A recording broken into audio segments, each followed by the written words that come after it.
예, 계속해서 프라이미스트리 통합 입문과정 성경은 드라마다 8주차 강의 동영상 파트 6를 진행하도록 하겠습니다. 그래서 파트 5에서 이제 하나님 나라 선교 실천의 두 가지 디아코노익적인 역할, 섬기는 역할, 그리고 첫 번째는 이제 선포하는 캐리그마틱 역할에 대해서 같이 이야기를 나눴어요. 그리고 이제 세 번째 역할은 이제 코이노니 역할, 이제 교제, 파트너십, 공동체를 건설하는 것이다.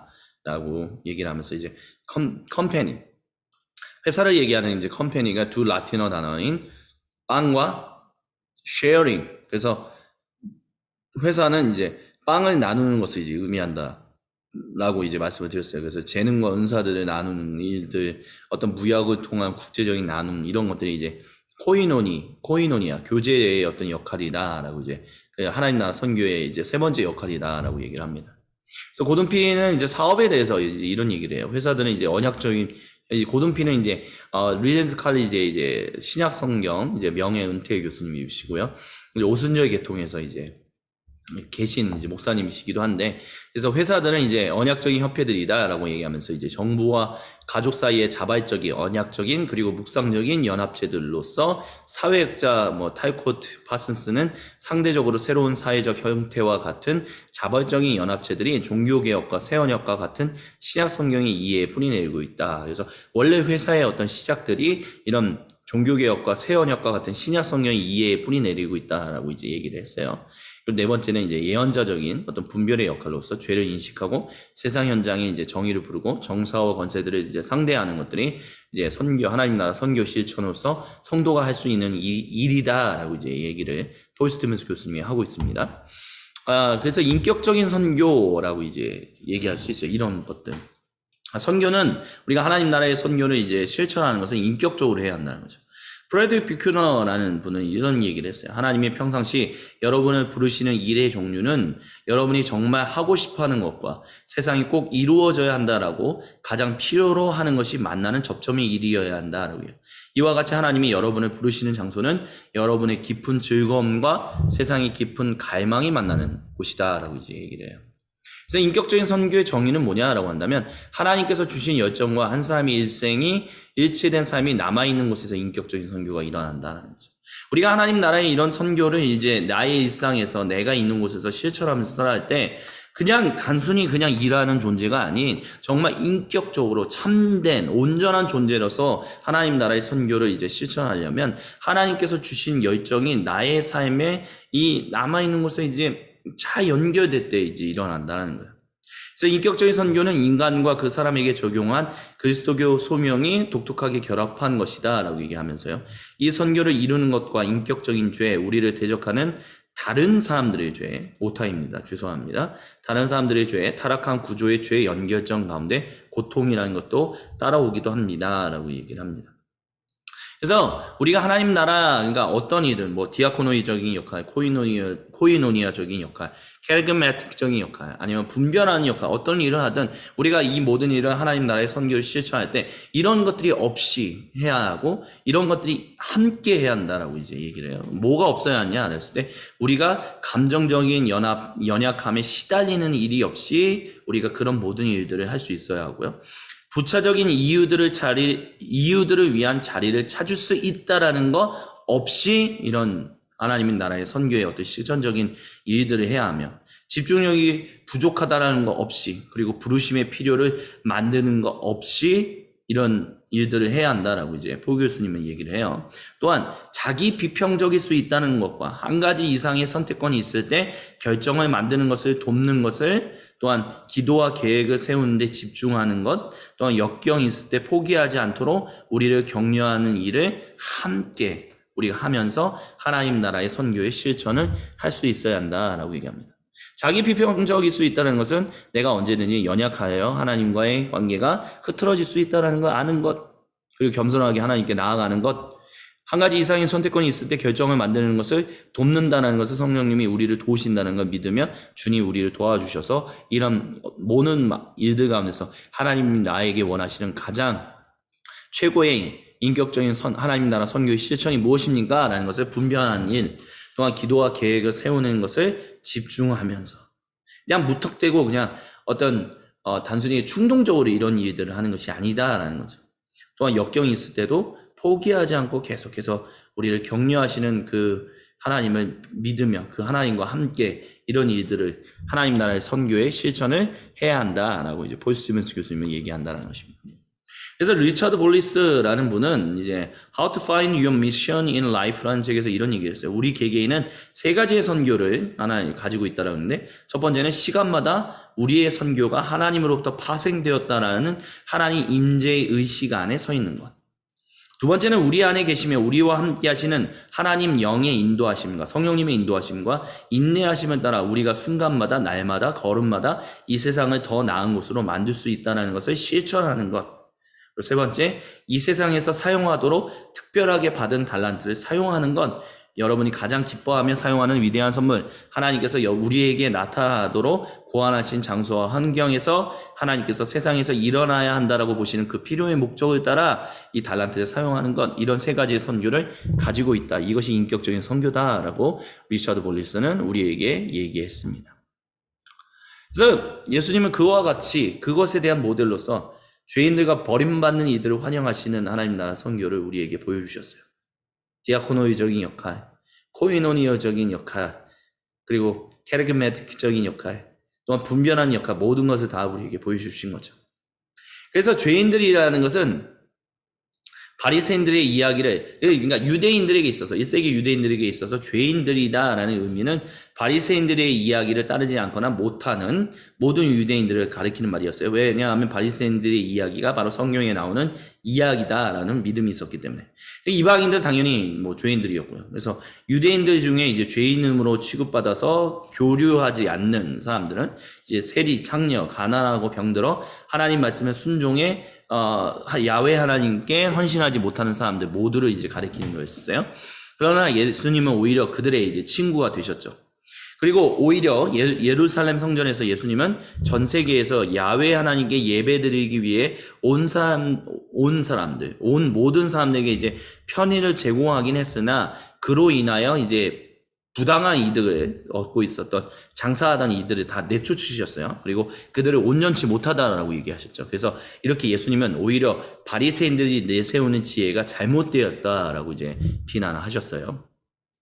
그래서 성경 드라마다의 두 저자는 뭐라고 얘기했냐면 에세네파처럼 바리새파도 그들만이 하나님의 진정한 이스라엘이라고 믿었다라고 얘기를 해요. 그래서 그들이 배제시킨 목록도 이와 같이 비슷해서 장님, 청력이 떨어진 사람들, 다리를 저는 사람들, 나병 환자들, 이런 사람들이 이제 배제시킨 목록에 포함되는 사람들이 유대인들이었다는 거야. 교류해서는 안 되는 죄인된 유대인들이었다라고 보는 거였죠. 근데 그런 사람들을 예수님께서 고쳐주실 때 예수님께서는 그들의 육체를 치유하시고 그들을 이와 같은 어떤 민족적이고 사회적인 압제로부터 해방시켰을 뿐만 아니라 하나님 나라의 시민권도 온전히 회복시켜 주셨다라고 얘기를 합니다.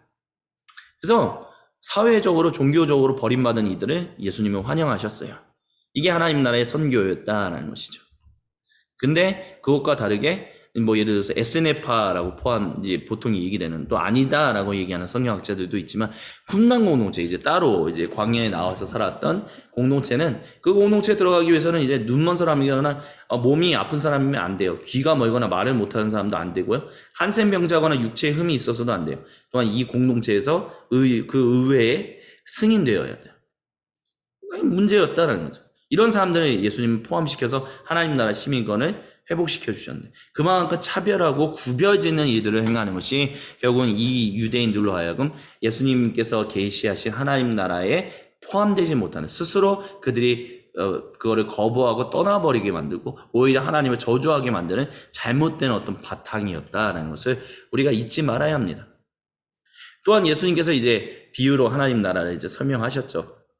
복음서 안에는 이제 40개 이상의 이제 비유들이 있어요. 하나님 나라에 대한 이제 잘못된 인식들을 고치셨고요. 하나님 나라 안의 삶을 설명하셨습니다. 또한 이것에 덧붙여서 이제 폴 스티븐스 교수님 같은 경우는 이제 이 비유의 거의 대부분이 우리가 있는 일상 현장이라고 얘기하는 보통 시장에서 벌어지는 일들이라는 거. 그러니까 어떤 뭐 종교적 고상하고 어디 뭐 선교지 뭐 이런 게 아니라 그냥 우리가 있는 그냥 이 평범한 일상에서 그래서 있는 일들을 비유로 삼으셔서 하나님 나라를 설명하셨다는 거예요. 이것이 그러니까 일상이 얼마나 중요한가, 이 일상이 하나님 나라가 된다는 게 이 개념이 얼마나 중요한가 비유를 통해서도 우리는 알 수 있다라고 이제 폴 스티븐스 교수님은 이제 덧붙여서 얘기를 해요. 그래서 이 비유들을 통해서 하나님 나라를 설명하신 예수님의 설명이 뭐냐라고 했었을 때, 첫 번째는 이제 하나님 나라가 이제 한 번에 오지 않는, 이미 그러나 아직이라는 것을 이제 가르쳐 주셨다라고 이제 성경 드라마다의 두 저자가 얘기합니다. 그래서 유대인들은 이제 곧 하나님 나라가 완전히 임할 것이다라고 기대했지만, 예수님은 자신을 통해 하나님 나라가 왔지만 최종적으로 임하는 것은 다른 날, 예수님 재림하신 날이다라고 얘기했어요. 그래서 그것과 관련해서 이제 비유 드신 게 이제 알곡과 가라지 비유죠. 그래서 그 주인을 이제 미워하는 이제 사람들이 이제 고발자가 이제 다들 잠들 때 이제 주인의 이제 밭에 나쁜 이제 가라지들을 심은 거예요. 그래서 그 가라지들이 자라는 걸 보고 저걸 다 뽑을까요? 라고 하는 종들의 얘기에 주인이 내버려 둬라. 그러다가 알곡까지 이제 상할까 염려된다. 마지막 날에 다 추수해서 가라지는 불에 태우고 알곡만 곳간에 이제 모으면 된다라고 이제 비유를 하셨다는 거죠. 이게 이미 여기 있으나 아직 완전하지 않은 하나님 나라에 대한 이제 비유를 우리에게 이 비유를 통해서 설명하신 거예요. 그래서 예수님을 통해 승리한 하나님 나라와 완전히 패배당했으나 그 패배를 인정하지 않는 세상 나라가 겹쳐 있다는 것을 이 비유를 통해서 예수님은 우리에게 설명하셨다는 거죠. 두 번째는 뭐냐 했을 때 하나님 나라는 즉각적이며 거부할 수 없는 어떤 무서운 권능으로 오지 않는다는 거예요. 그거를 이제 씨 뿌리는 사람의 비유를 통해서 예수님은 말씀하셨어요. 그게 뭐냐면 여기 여러 가지 이제 씨앗을 뿌리죠. 근데 어느 농부가 솔직히 돌짝밭이나 어떤 가시덤불에 있는 곳에 뿌려요. 말이 안 되잖아요. 근데 지금 농부가 그렇게 뿌렸다는 것은 하나님은 그렇게 다 뿌린다는 거예요. 모든 사람들에게 다 뿌린다는 거예요. 근데 그것에 대해서 그 사람의 어떠한 마음을 이제 가지고 있느냐에 따라서 거부하기도 하고, 말씀을 믿었는데 염려로 인하여 믿는 걸 포기하기도 하고, 여러 가지 일들이 나. 근데 거기에 이제 자유의지, 사람에게 주신 자율성이라는 것이, 그 자율성을 가진 순종, 하나님의 말씀에 대한 반응, 이런 것들에 대한 응답, 이런 것들이 여러 가지 다양하게 나와 있다는 거죠. 그러면서 이제 예수님 우리에게 또한 전하시는 하나님 나라는 뭐냐 하면, 이 하나님 나라는 오직 비옥한 땅, 그 겸손한 형태 안에 이제 숨겨져 있다는 거예요. 염려하는 것도 아니요, 돌짝밭도 아니요, 길가도 아니요, 오직 비옥한 땅으로. 이 비옥한 땅은 그 에스겔서 36장에 물과 성령으로 말랑말랑해져서 이제 거룩하게 기경된 그 땅인 거죠. 그 마음을 얘기하는 거죠. 그런 마음의 형태 안에 하나님의 나라가 심겨져서 꽃을 피워서 열매 30배 또는 60배 또는 100배 그 이상의 열매를 맺는다라고 얘기한다는 거죠. 그래서 그 일을 이루기까지 대립과 고통, 도적밭에 뿌리시는 예수님, 길가에 뿌리시고 가시덤불에 뿌리시는 예수님, 얼마나 많이 마음이 아프십니까? 대립과 고통, 하지만 그 모든 것들이 다 하나님 나라를 위해서 의미 있는 것이다 라고 예수님은 그렇게 자신의 인생을 통해서 살아내셨고, 우리에게 또한 그렇게 살아내라고 말씀하고 계시다라는 것이죠. 세 번째 비유는 하나님 나라의 최후 심판은 즉각적으로 오지 않는다라는 것을 보여줘요. 그게 물고기 비유입니다. 마태복음 13장 47절로부터 51절에 물고기를 이제 다 낚았는데 쓸만하지 못한 물고기는 버리고 쓸만한 물고기는 채운다. 알곡과 가라지 비유도 그런 거고요. 또 최후의 심판에 양과 염소를 나눈 것도 결국에는 미래의 심판이 예약되어 있다는 것을 이와 같은 비유들을 통해서 우리에게 설명해 주셨죠. 그래서 또한 여러 가지 비유들을 봤을 때 하나님 나라는 부와 의로움으로 예약된 유대인들의 나라가 아니다라는 것을 이제 잃은 양, 잃은 동전, 잃은 아들의 비유를 통해서 우리에게 얘기해요. 보통 이제 돌아온 탕자에 대한 비유는 사실 돌아온 탕자의 둘째 아들에 포커스를 맞추는 게 아니라 그 잔치에 참여하기를 거부하는 큰 아들의 비유가 더 적절해요. 큰 아들의 비유다라고 부르는 게 적절하다는 것이죠. 그 큰 아들이 바로 유대인들이다라는 것이죠. 오히려 그 하나님 나라에 포함되는 사람들은 이방인들, 회개하고 예수님을 따르는, 중요한 것은 그냥 회개하지 않고 따르지 않는 사람들이 아닌 철저하게 회개하고 예수님을 따르는 이방인들, 가난한 사람들, 죄인들이다는, 회개가 중요하다는, 자꾸 사회복음을 이제 주장하시는 분들 중에는 이런 회개를 굉장히 별로 아닌 것처럼, 여기서 말하는 것은 개인적인 인생의 회개도 포함되는 거. 근데 그런 것들에 대한 회개를 이제 얘기하지 않다 보니까 사회복음을 얘기하던, 사회선교를 얘기하시던 분들이 그 자신의 도덕성이 무너져서 그것이 아무것도 아닌 것이 되어버리는 유야무야가 되는 안타까운 일들을 버리게끔 만들어낸 일들도 바로 진정한 복음, 회개하고 따르는 그것을 전하지 않았기 때문이다라고 이제 얘기할 수 있겠죠. 근데 이제 회개하고 따르는 이방인들, 가난한 사람들, 죄인들은 하나님 나라의 백성으로 인정받았고, 회개하지 않고 예수님을 따르지 않았던 유대인들은 하나님 나라 백성으로 편입되지 못했다라는 것입니다. 또한 하나님 나라가 그럼 왜 이렇게 빨리 우리에게 돌아오시지 않는가? 완전한 심판이 임하는 하나님 나라가 왜 임재하지 않는가라고 했을 때 그 이유는 하나님 나라로 모시기에, 그게 이제 연회의 비유다. 누가복음 14장 15절부터 24절 얘기하는 것이다라고 성경 드라마다의 두 저자는 우리에게 얘기해주고 있습니다. 그래서 이 모든 것들을 통해서 이제 비유들에 대한 정의를 에티라이트 교수님은 이렇게 정의합니다. 비유들은 예수님께서 역설적이고 위험스러운 유세를 다니시면서 사용했던 이상적인 도구로서 내용과 아울러 양식을 통해서 특정한 표상들, 묵시론적 또는 알레고리적인 의미와 아울러 문체와 언어를 통해서도 예수님 메시지의 핵심을 표현하고 있습니다. 이는 다음의 특징들을 가진다라고 얘기해요. 첫 번째는 비유들과 관련된 가장 직접적인 구약 성경 문학적 배경은 묵시문학이다라는 거예요. 묵시문학이라는 부분은 이제 말씀을 이제 단어는 제가 쓰진 않았었지만 묵시문학이라는 용어의 핵심은 바로 다니엘서를 통해서 얘기되는 그 모든 것. 왜 임재하지 않습니까? 70년이 됐는데 490년으로 밀렸다 뭐 이런 식의 얘기를 하는 거. 아니면 반드시 임한다 이런 것들이 다 묵시문학의 어떤 표현들이다라는 거예요. 이스라엘 하나님이 다시 그들로 돌아오셔서 그들을 심판하고 구속하고 회복하실 것이다라는 게 바로 묵시문학에 담겨있는 중요한 내용이었는데, 이것이 바로 예수님을 통해서 이루어졌다. 그래서 예수님이 이런 중요한 사건의 행위 주체다라는 것을 보여준 것이 바로 예수님이 우리에게 들려주신 비유다라고 엔티라이트 교수님이 얘기하는 거예요. 또한 예수님은 비유를 굉장히 많이 사용하셨어요. 그래서 유진 피터슨, 저희 프리마티코스 연구소의 이제 중요한 선생님이신 유진 피터슨 목사님이시고 교수님은 이제 비유로 말하라라고 해서 영적인 언어에 대한 삶에 대해서도 굉장히 많이 강조를 했었거든요. 예수님 비유를 굉장히 많이 사용하셨다는 거죠. 또한 이 비유들은 오직 예수님의 공생애라는 전체 맥락 속에서만 이제 의미를 가져요. 그러니까 그 공생애를 떼놓고 비유를 그냥 내 인생에 적용한다? 제대로 된 적용이 되지 않는다라는 거죠. 또한 비유들은 네 번째, 듣는 이들로 하여금 이 하나님의 전체 큰 구속사의 이야기로 세계로 우리를 초청한다라고 얘기를 해요.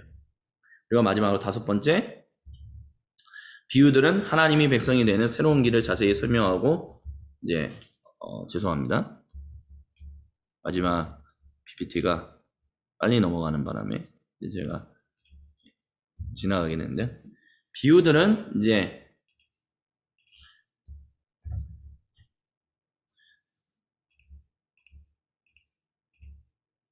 비유들은 하나님 백성이 되는 새로운 길을 자세히 설명하고 탄생시키기 위하여 전복적인 어떤 성향을 지닌 이야기들이다라고 얘기하고요. 마지막 특징으로 그래서 비유들은 본질적으로 비밀스러운 것들이다라고 이제 얘기를 하고 있습니다. 그래서 여기까지 함으로 인해서 저희가 이제 비유에 대한 얘기까지 하면서 211쪽에 있는 내용까지 저희가 같이 이제 살펴보았습니다.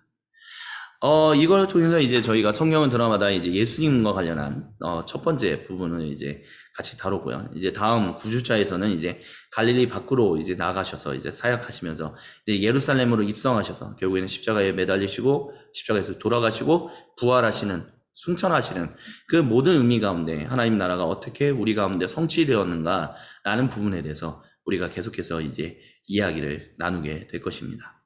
그래서 지금까지 같이 강의 동영상을 보시면서 나누고 같이 생각하는 시간을 가져주신 모든 분들께 진심으로 감사를 드립니다. 다음 9주차 과정에서 그러면 찾아뵙도록 하겠습니다.